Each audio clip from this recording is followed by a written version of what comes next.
Bismillahirrahmanirrahim. We are going to have lecture number 8 today.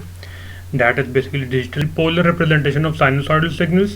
Constellation diagram क्या है हमारे पास, डिजिटल मॉड्यूलेशन क्या है, और फिर उसमें टाइप्स हैं डिजिटल मॉड्यूलेशन की, ASK, FSK and PSK and quadrature amplitude modulation.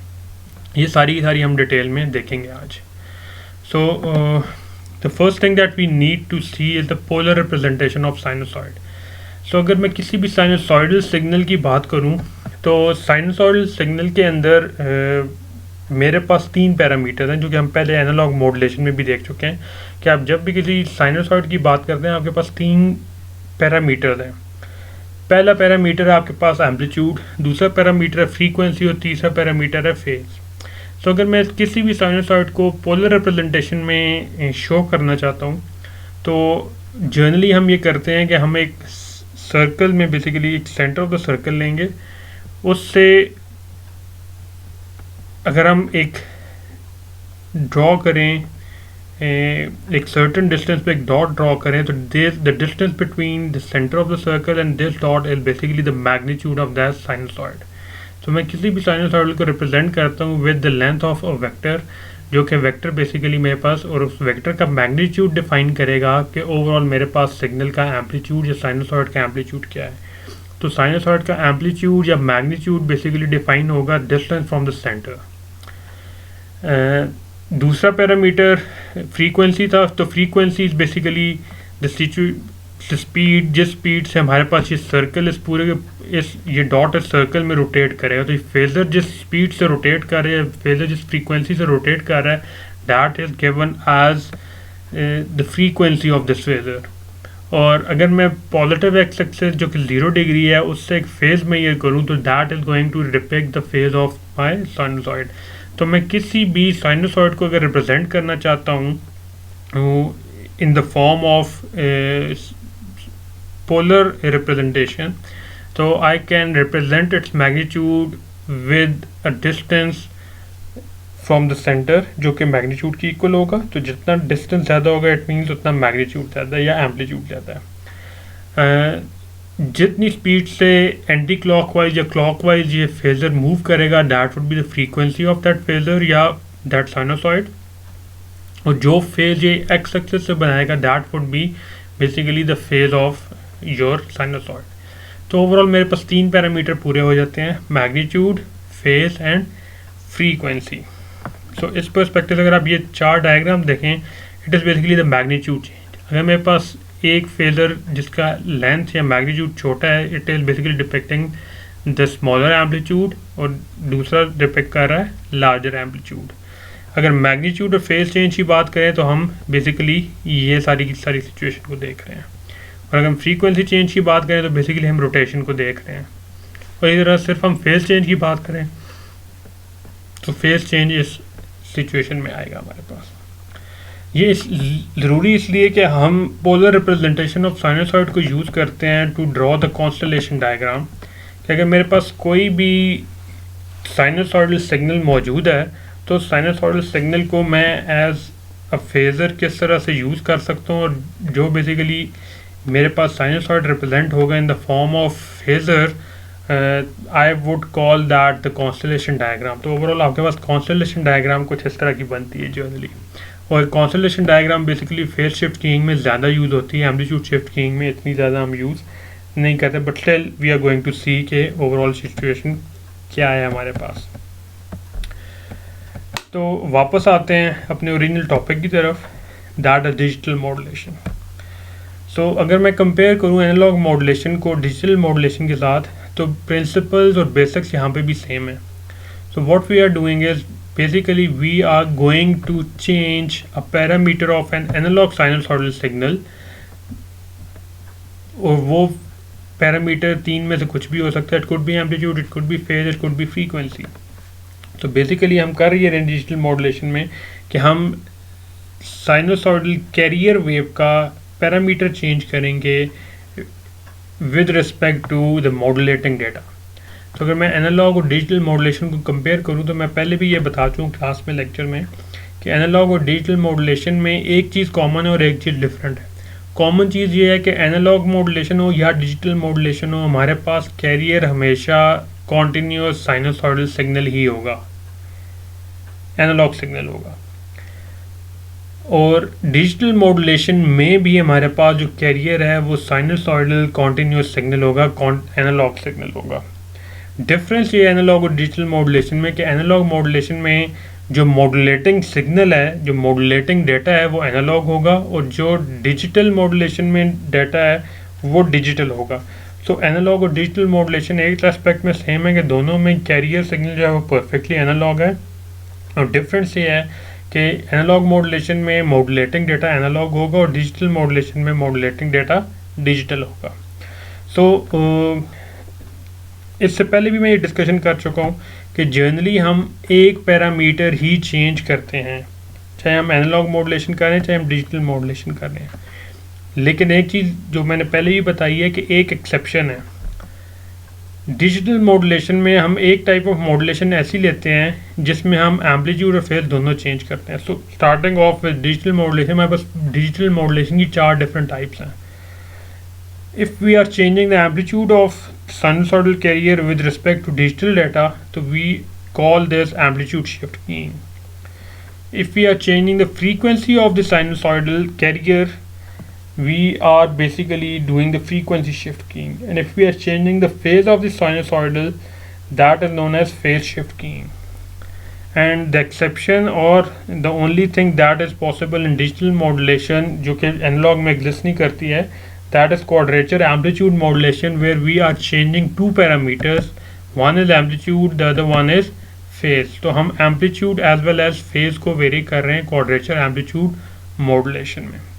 So we start off with the simplest of all, amplitude shift keying. In amplitude shift keying हम amplitude of the carrier is changed in response to information and all other parameters are kept fixed. Bit 1 is transmitted by the carrier of one particular amplitude, while bit 0 is transmitted by the carrier of another amplitude. So let's say मेरे पास ये situation है, तो अगर मेरे पास base band data है 1001, तो मैं 1 जब ट्रांसमिट करूँगा तो 1 ट्रांसमिट करने के लिए मुझे एक एम्पलीट्यूड यूज़ करना पड़ेगा। सो 1 के लिए मैं एक एम्पलीट्यूड डिसाइड कर लेता हूँ, लेट्स सपोज +5 वोल्ट से -5 वोल्ट, और ये साइनसॉइडल सिग्नल ट्रांसमिट कर देता हूँ विद +-5, और पीक टू पीक बेसिकली बन जाएगा 10 वोल्ट्स। और 0 के लिए मैं लेट सपोज एक और एम्पलीट्यूड ले लेता हूँ +2 और -2, that would make it peak to peak of 4 volt. तो इन प्रिंसिपल होगा ये कि जितनी ये बिट ड्यूरेशन है, इस बिट ड्यूरेशन के लिए जब भी 1 आएगा तो मैं एक एम्पलीट्यूड का साइनसॉइड ट्रांसमिट करूँगा, और जब भी 0 आएगा मैं दूसरे एम्पलीट्यूड का साइनसॉइड ट्रांसमिट करूँगा। डेफिनेटली एम्पलीट्यूड डिफरेंट होने की वजह से जब रिसीवर पे ये सिग्नल रिसीव होगा तो एम्पलीट्यूड से बेसिकली पता चल जाएगा कि मैंने 1 ट्रांसमिट किया था या 0 ट्रांसमिट किया था। सो अगर मैं एम्पलीट्यूड शिफ्ट कीइंग का एक स्पेशल केस देखूँ, that is on off keying, which is when one of the amplitudes is 0। तो ये डायग्राम बनी हुई बेसिकली ऑन ऑफ कीइंग की है कि मैं 1 के लिए एक एम्पलीट्यूड ट्रांसमिट करूँगा और 0 के लिए मैं कुछ भी ट्रांसमिट नहीं करूँगा।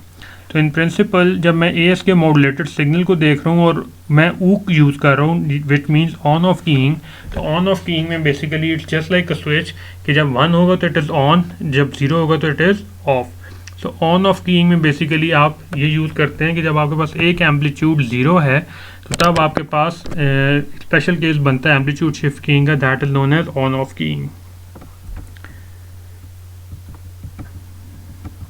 The second type of modulation is basically frequency shift keying. In FSK, the frequency of the carrier signal is varied to carry the information. Different binary signals are represented by different frequency sinusoid. So let's say मैं binary 1 के लिए एक frequency रख लेता हूँ और binary 0 के लिए दूसरी फ्रीक्वेंसी रख लेता हूँ। तो लेट्स से अगर मेरे पास सिचुएशन है कि मैं बिट 1 के लिए एक साइनसॉइड जनरेट करूँगा with constant amplitude with constant phase but frequency f1, और 0 के लिए मैं कांस्टेंट फ्रीक्वेंसी, कांस्टेंट एम्पलीट्यूड और कांस्टेंट फेज सिग्नल जनरेट करूँगा, लेकिन उसकी फ्रीक्वेंसी डिफरेंट होगी f1 से, दैट वुड बी f2। तो जब भी बिट 1 आएगी मैं साइनसॉइड ट्रांसमिट करूँगा विद F1 और जब भी बिट 0 आएगी तो उसके लिए मैं ट्रांसमिट करूँगा F2। तो इससे फ़ायदा ये होगा, या इनफैक्ट मॉड्यूलेशन इस तरह से होगी कि when this sinusoid will be received at the receivers it will look into the frequency. अगर उसको फ्रीक्वेंसी F1 मिलेगी तो it will call it the bit 1, और अगर उसको फ्रीक्वेंसी F2 मिलेगी तो उसको वो बिट 0 कंसिडर करेगा।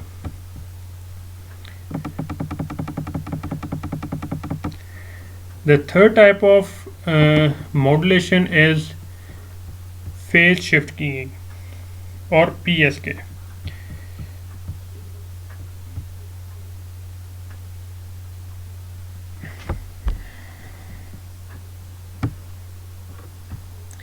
So PSK is when the phase of a signal is changed in accordance with the digital data या मॉड्यूलेटिंग सिग्नल के पर्सपेक्टिव से आप फेज चेंज करेंगे, that is known as phase shift keying.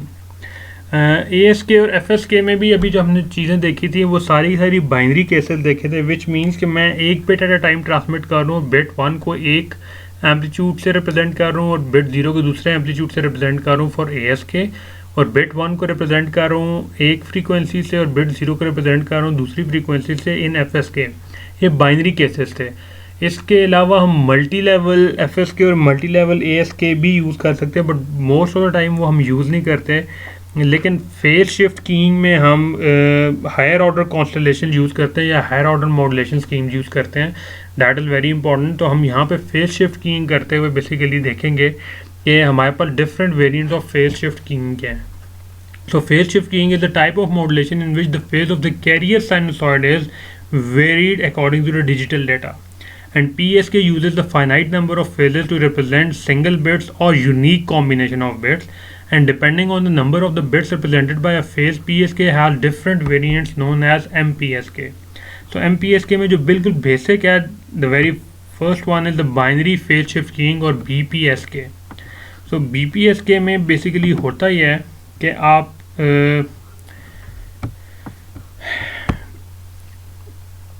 Binary 1 को represent करते हो 0 degree से और बाइनरी 0 को रिप्रेजेंट करते हैं 180 डिग्री से।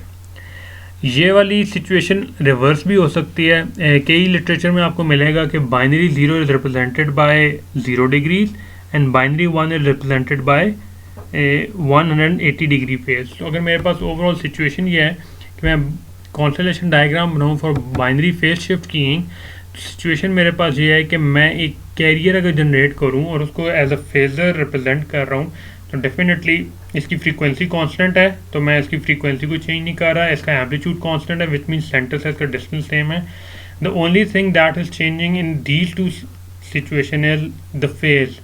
0 के लिए आप 0 डिग्री ट्रांसमिट कर रहे हैं, 1 के लिए आप 180 डिग्री ट्रांसमिट कर रहे हैं। तो when this any of these carrier signal is basically modulated carrier, जब भी आपके पास रिसीवर पे रिसीव होगा तो receiver is going to check the phase of this signal. If the phase of the signal is 0 degrees it is going to detect a binary 0, and if the phase of the received signal is 180 degrees तो ये आपके पास बनेगा binary 1। ये चीज़ ध्यान में रखिएगा, 0 और 1 interchange भी हो सकते हैं। कुछ लिटरेचर में आपको 0 के लिए 180 डिग्री मिलेगा और 1 के लिए 0 डिग्री मिलेगा, but both of these work equally fine. The situation है कि आपके ट्रांसमीटर रिसीवर दोनों को पता होना चाहिए कि आप कौन सी कन्वेंशन यूज़ कर रहे हो। यहाँ पे हम बिफोर वी मूव ऑन एक चीज़ अगर मैं आपको एक्सप्लेन करूँ यहाँ पे, तो वन डिसीजन बाउंड्री का एक कॉन्सेप्ट है जो हम यहाँ पे डिफाइन करेंगे। सो लेट्स अज्यूम कि मैंने ट्रांसमिट किया 0, इसका मतलब है कि मैंने एक कैरियर साइनोसॉइड यूज़ किया है जिसका फेज़ में 0 रख के ट्रांसमिट करूँगा। नाउ आइडियली जो रिसीवर पे रिसीव होना चाहिए वो 0 डिग्री फेज़ के साथ होना चाहिए, लेकिन ये कभी भी प्रैक्टिकली पॉसिबल नहीं होता। तो there is a high possibility कि मैंने अपना सिग्नल ट्रांसमिट किया 0 डिग्री पे, लेकिन जब रिसीव हुआ तो वो 45 डिग्री पे हुआ, 89 डिग्री पे हुआ, और -45 पे हुआ और -60 पे हुआ। तो इट मीन्स ये वाला सिग्नल इस पूरे के पूरे एरिया में कहीं पे भी डिटेक्ट हो सकता है, डिपेंडिंग अपॉन कि मेरे पास चैनल किस तरह का है और चैनल में नॉइज़ किस किस्म की है जो उसके फेज़ को चेंज करेगी। तो इट मीन्स कि ये सिग्नल ओरिजिनली अगर मैं 0 पे ट्रांसमिट किया था और लेट से मुझे यहाँ पे मिल जाए 20 डिग्रीज पे, तो मैं इसको स्टिल 0 ही कंसिडर करूँगा। उसकी वजह ये कि मैं फेज़ के हिसाब से अगर डिस्टेंस निकालूँ तो ये 0 के ज़्यादा करीब है, बजाय ऐसे कि मैं 1 के पास जाऊँ। सो इट मीन्स कि -90 से लेके +90 तक जो भी चीज़ मुझे इस पूरे रीजन में मिलेगी, मैं उसको हमेशा 0 ही कंसिडर करूँगा, एज्यूमिंग द फैक्ट कि चूँकि मैंने ओरिजिनली 0 ट्रांसमिट किया था, थोड़ा बहुत नॉइज़ मसला मसाइल करेगा। तो but whatever I get from +90 degree to -90 degree I will consider as 0। इसी तरह अगर मैंने 1 ट्रांसमिट किया होता तो anything that is detected in left half plane of this region is basically considered as 1, which means कि मैं 90 degree से लेके 270 डिग्री तक ये जो पूरा एरिया, ये पोर्शन जो है आपके जो वर्टिकल एक्सिस वाई एक्सिस के लेफ्ट साइड पे जो एरिया है, अगर anything in this region will be considered as binary 1। तो इन दो रीजन्स को बेसिकली कहते हैं डिसीजन रीजन्स, कि ये डिसीजन रीजन है 0 का और ये डिसीजन रीजन है 1 का। इन दोनों को जो बाउंड्री सेपरेट कर रही है, जो वर्टिकल एक्सिस सेपरेट कर रहा है, that is known as a decision boundary. तो किसी भी कॉन्स्टलेशन डायग्राम में डिसीजन रीजन और डिसीजन बाउंड्री का बड़ा इंपॉर्टेंट कॉन्सेप्ट है, जो बेसिकली ये बताता है कि वो कौन सा रीजन है जिस रीजन में रह के आप एक सर्टन सिंबल या एक सर्टन बिट को डिकोड करेंगे एज 0 और 1, और क्या वो बाउंड्री है जो दो डिफरेंट बिट्स को या दो डिफरेंट सिंबल्स को एक दूसरे के साथ सेपरेट आउट करेगी। तो बाइनरी फेज शिफ्ट कीइंग में अगर मैं डिसीजन बाउंड्री ड्रॉ करूँगी तो वर्टिकल वाई एक्सिस, और एक चीज़ और ध्यान में रखिएगा कि डिसीजन रीजन इस केस में इक्वल हैं दोनों साइड पे, और हम ये इसलिए इक्वल रखते हैं कि दोनों तरफ 0 और 1 दोनों इक्वली लाइकली हैं। हम अगर इस डिसीजन रीजन को चेंज कर देंगे तो it is not be a justified assignment, क्योंकि हमें दोनों को एक इक्वल रखते हैं, 0 और 1 दोनों इक्वली पॉसिबल हैं। ओके जी, this was binary phase shift keying. The next one is quadrature phase shift keying. So इससे पहले भी हम देख चुके हैं कि जब भी हमारे पास डिजिटल डाटा है तो डिजिटल डाटा को ट्रांसमिट करने के मेरे पास एक से ज़्यादा तरीके हैं। जो पहला तरीका तो ये कि मैं 1 bit at a time transmit करूँ, जो कि हमने बाइनरी फेज शिफ्ट कीइंग में देख लिया। लेकिन अगर मैं क्वाड्रेचर फेज शिफ्ट कीइंग को देखूँ तो मैं ये करने जा रहा हूँ that I am going to group 2 bits and consider them as 1 symbol. तो अगर मैं 2 बिट्स के कॉम्बिनेशन बनाना चाहता हूँ तो I can have 4 unique combination if I am having 2 bits, that is 0 0 1 0 0 1 and 1 1। तो ओवरऑल आप अगर देखें तो 0 0 1 0 0 1 एंड 1 1 अगर आप देखें तो बेसिकली आपके पास 4 डिफरेंट कॉम्बिनेशन है। So what I am going to do is कि मैं 0 0 को एज अ सिंबल ट्रीट करता हूँ, और उस सिंबल को जो फेज एलोकेट करूँगा, जब मैं मॉड्यूलेशन कर रहा हूँ उसको मैं फेज एलोकेट कर दूंगा 45 डिग्रीज का। जब 1 0 कर रहा हूँ तो मैं उसको कर दूंगा 135 का, जब मैं 0 1 कर रहा हूँ तो -135 का, और जब मैं 1 1 कर रहा हूँ तो उसको मैं -45 डिग्री का। तो पहले मैं ये कर रहा था, अगर मैं बाइनरी फेज शिफ्ट कीइंग पे जाऊँ तो मैं 0 डिग्री फेज शिफ्ट देखता था और डिटेक्ट करता था कि मुझे एक बिट मिली है, दैट इज़ 0, और जब मैं 180 डिग्री फेज देखता था तो मैं कहता था मुझे बिट जो मिली है दैट इज़ 1। तो दोनों केसेस में मैं एक फेज वैल्यू के साथ एक बिट को एसोसिएट कर रहा था, लेकिन यहाँ पे मैं ये कर रहा हूँ कि मैं एक फेज वैल्यू के साथ 2 बिट्स को एसोसिएट कर रहा हूँ। तो basically quadrature phase shift keying is when I am going to group the data into groups of 2 bits, और हर ग्रुप ऑफ 2 बिट्स को मैं एलोकेट कर दूंगा एक स्पेसिफिक फेज। सो क्वाड्रेचर फेज शिफ्ट कीइंग को अगर मैं ड्रॉ करूँ कॉन्स्टलेशन डायग्राम में तो it would be 45 degrees for 0 0, for 1 0 it is 135 degrees, for 0 1 it is -135 degrees, and for 1 1 it is -45 degree. तो ओवरऑल सिचुएशन ये है कि मैं कैरियर सिग्नल के एम्पलीट्यूड को कांस्टेंट रखूँगा, फ्रीक्वेंसी को कांस्टेंट रखूँगा, सिर्फ चेंज करूँगा फेज़ को। तो अगर मैं रिसीव करता हूँ एक कैरियर जिसका फेज़ 45 डिग्रीज़ के आसपास है तो I will consider it as 0 0।